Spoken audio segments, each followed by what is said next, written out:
Mga poste sa kuryente o mga dagkong punuan sa kahoy o gingon man mga edipisyo gipahagba sa bagyong Odette diri sa Dakbayan, Sugbo. Ano ang report?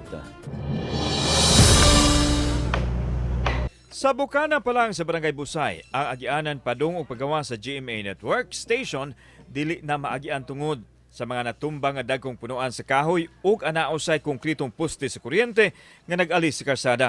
Mas grabe pa sa may Salinas Drive diin daghang mga poste sa kuryente ang nangatumba hinungdan nga naglisod ang mga sakyanan sa pag-agi. Ingon usab nini ang nahitabo sa may Barangay Banilad ug ubang mga dapit sa syudad. Sa Daan E. Chavez, nagian namo kining mga sakyanan nga nadatugan sa edipisyo nga gihimo untang pasilungan.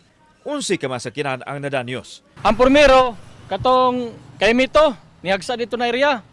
Tapos pagkataon-taon, mga 30 minutes, sige kusuan hangin. Weak naman din na area, napil na po pagkahagba. Wala ka ikyas mismo ang Cebu City Hall building.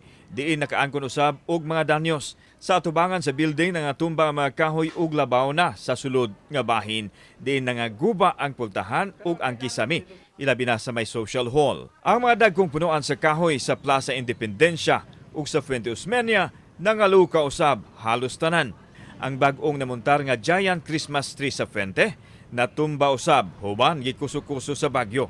Ang kanihapsay nga syudad sa Sugbo napulihan sa miserabling imahen tungod sa epekto sa bagyong Odette.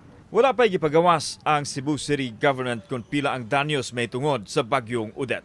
Sa amo ang assessment as of this time, kasigaran jud mga light materials dito dapita sa thickly populated areas.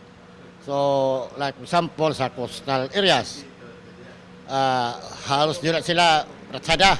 Kauban si Godfrey Relian, ako si Alan Domingo. Balitang Bisdak.